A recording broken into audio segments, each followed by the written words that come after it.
What's up, everybody? Happy Friday. I want to take a look at some defensive data concerning the Seattle Seahawks, most specifically blitz percentage or blitz rate. How often is the team blitzing opposing offenses? And this is something that we quite often come back to when talking about the Seahawks defense, right? That we're no stranger to this. We don't blitz a lot. A lot of people want the team to blitz more.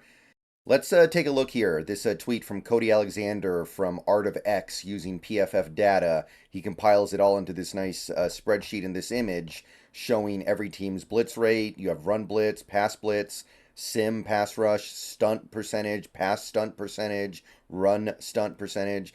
It's all a lot of really good data, but let's just focus in on the blitz stuff here for a second. The Seattle Seahawks through the first 5 weeks of the season. So this was right before the Bengals game. I don't believe the Bengals game would change this radically, maybe a little bit. But the Seahawks, through those first 5 games, the first 4 games, had blitzed on 28.6% of their opportunities to do so. The league average at that point was 29.4. So basically, the Seahawks were exactly average in their blitz rate. And if you look over in the next column, you can see their run blitz rate was actually well below average at 19.6 compared to 25.6% average. So it is their pass blitz percentage that is the standout here. League-wide, it's about 31.7. The Seahawks were running at about 33.2. So that's slightly above average in blitzing. I think that Bengals game may have brought it down a little bit, but not that much. And I think that if we were to find this data now, I can't find the updated numbers. They probably don't even have it yet because it takes so long to compile this. But the point is, the Seahawks are now blitzing the opposing quarterback at an approximately average rate. We're also seeing things like stunts being used more often than average. Like we're actually running pass rush stunts almost 33 or almost a third of the time when the league average is about 27%. So this Seahawks team, it would be fair to say they are now blitzing at about a league average level. Now, what were we doing last year in 2022? I found this on Reddit from AJS using PFR data, so it's a different group that's assembling this data, but this indicates we had the second lowest blitz percentage on defense in the NFL, behind only the Jets at about, they estimate, 15-16%. So there's no doubt in my mind that the blitz rate of this team is way up from last year. We've gone from the back of the line to approximately average in blitz rate, and honestly, it wouldn't shock me if we're a tiny bit above average. So I say all this to say I think we may have finally gotten what we wanted on defense. The changes that we wanted to see are seemingly starting to sink in here, especially these last 2 games. These last 2 games, we've seen more aggression than usual. We've seen not only blitzing, but we've seen tighter coverage. We're still running a little more zone than I would like. We're still one of the least man coverage happy teams in the NFL, but we're seeing some press at the line of scrimmage, which we haven't seen from this team very much for quite some time. We're seeing tight coverage at the line of scrimmage just in general, taking away the short throws more often than we have in previous years. And it seems like it may have taken a while, but we have a little bit of a response to the way in which offenses like to beat this defense in previous seasons. They had found the holes in the cover three, they had found the holes in the soft zone. So now we're starting to find ways to counter that. Blitz rate is a big part of it. Hopefully, the man coverage rates will follow it because I do think this team will be better served for it. But what they have done over the last 2 games in particular is stunning. We allowed 3 points to the Giants. Giants don't have a good offense, I understand that. And then we allowed basically 14 points to the Bengals because the field goal was completely created by DK Metcalf. So the point is this. We are on the path to having the kind of defense that a lot of us want. And I would go as far to say that for the moment we basically have it. I think the additional man coverage will come with time because it's just going to be part and parcel of blitzing a lot. When you blitz, you want man coverage because you don't want giant gaping holes in the zone. So I think that'll come, and generally speaking, the defense kind of has it. But I want to make this video to kind of offer up a cautionary tale to this defense. And I'm talking to the players now, not the coaches. The players. The coaches are now doing at least a lot of the things that we want them to do. The coaches are okaying more blitzes. The coaches are okaying tighter coverage. They're okaying jamming at the line of scrimmage. They're okaying all these things that have been called for a while now. So now we look at the players. And what I'm going to say is this. Don't lose it. You have it now. You have just what you want. But do not lose it. And what I mean by that is I believe this defense is built for this. Tariq Woolen, better in man than zone. Devin Witherspoon, better in man than zone. Julian Love, I suspect, better than man in zone. Better in man than zone. Jamal Adams, good example of a guy who's better in man than zone. Jordan Brooks, better in man than zone. Bobby Wagner is probably better suited for it as well, to be perfectly honest. I don't know about man coverage, but he is better suited for a defense that blitzes a lot. We've seen that Wagner's good on the blitz. Brooks is good on the blitz. We know Adams is good on the blitz. It looks like Witherspoon can blitz too. So this is a defense that is built to do this. So they should like this.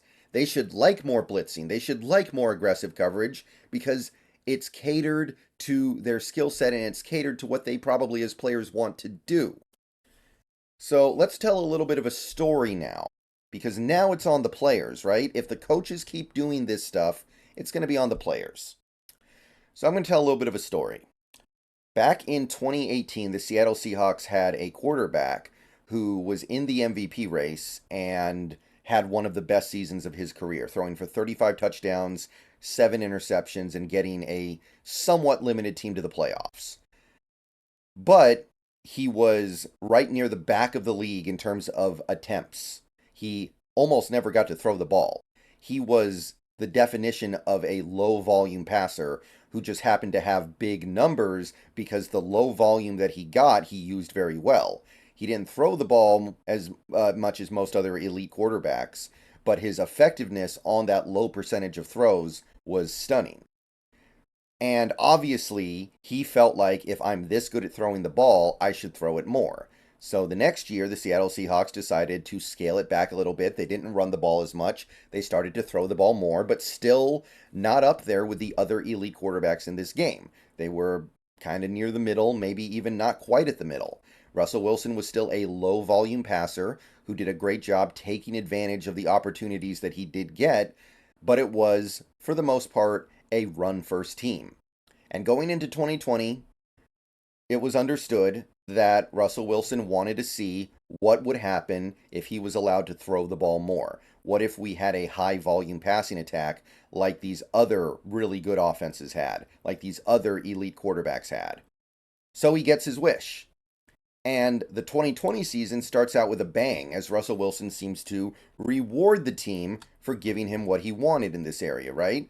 First game of the year, they score 38. Next, 35, 38, 31, 27. Little bit of a stumble there. It wasn't great, but it was still good enough to win. He got the job done at the end of that game. The Seahawks were 5-0 for the first time ever.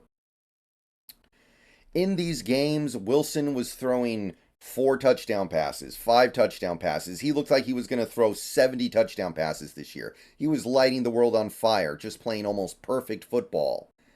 And then we got the bye week, and we went into our Week 7 game undefeated, feeling good about ourselves.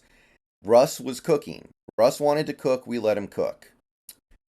We go into Arizona, Week 7. We put up 34 points, and Wilson throws 3 touchdowns, but he also has 3 interceptions, including the one that cost them the game in OT. So, okay, kitchen starting to get a little messy here. But the next week, 49ers, we put up 37. Wilson puts up solid numbers, effective, does his job. Everything seems like it's okay, pretty good game. Buffalo, we put up 34 points, but Wilson turns the ball over 4 times. 2 interceptions, 2 fumbles.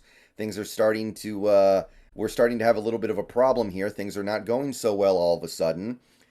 And then week 10, we play the Rams in LA. The defense, for maybe the first time that year, shows up and plays a really good game against a good offense.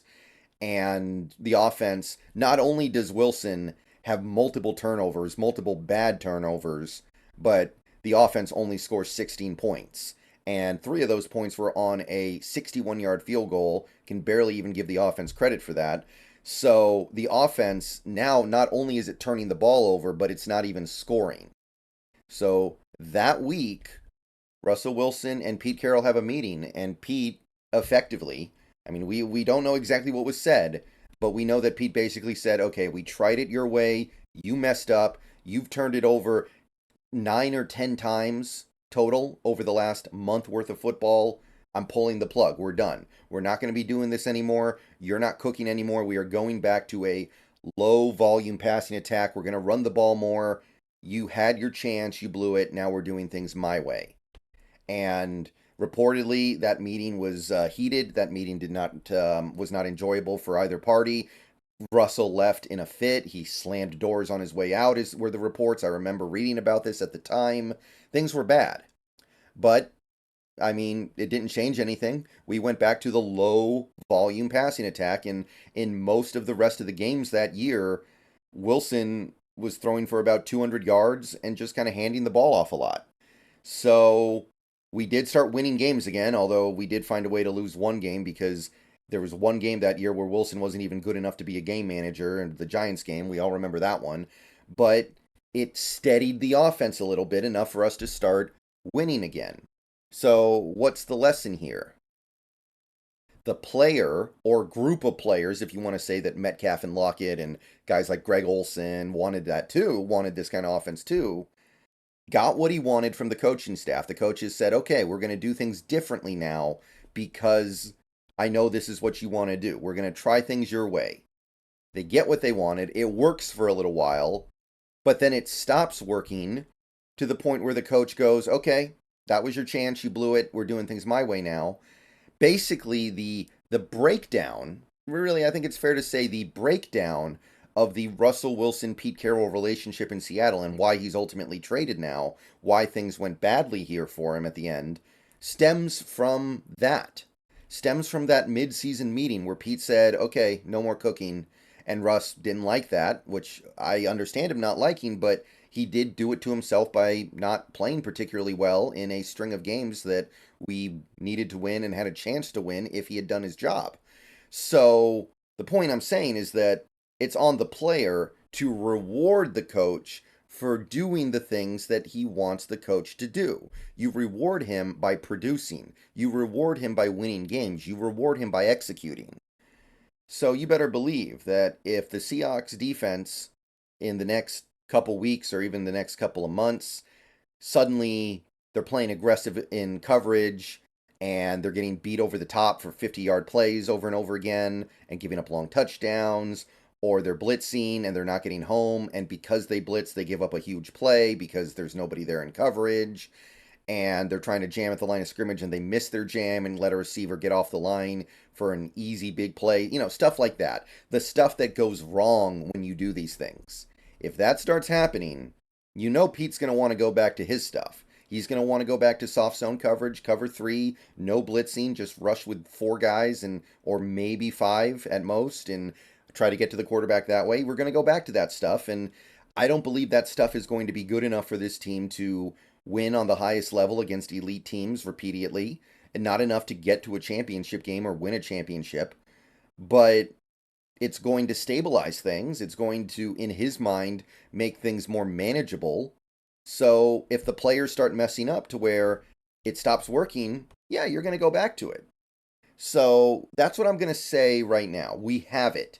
The defense, I believe they have what they want right now with this blitz rate and some of the coverages we're starting to whip out. Don't lose it. Because if you keep producing, I don't believe these coaches are so stupid they would say, yeah, this is working really well, but you know what? I just feel like doing the old stuff again because I like it.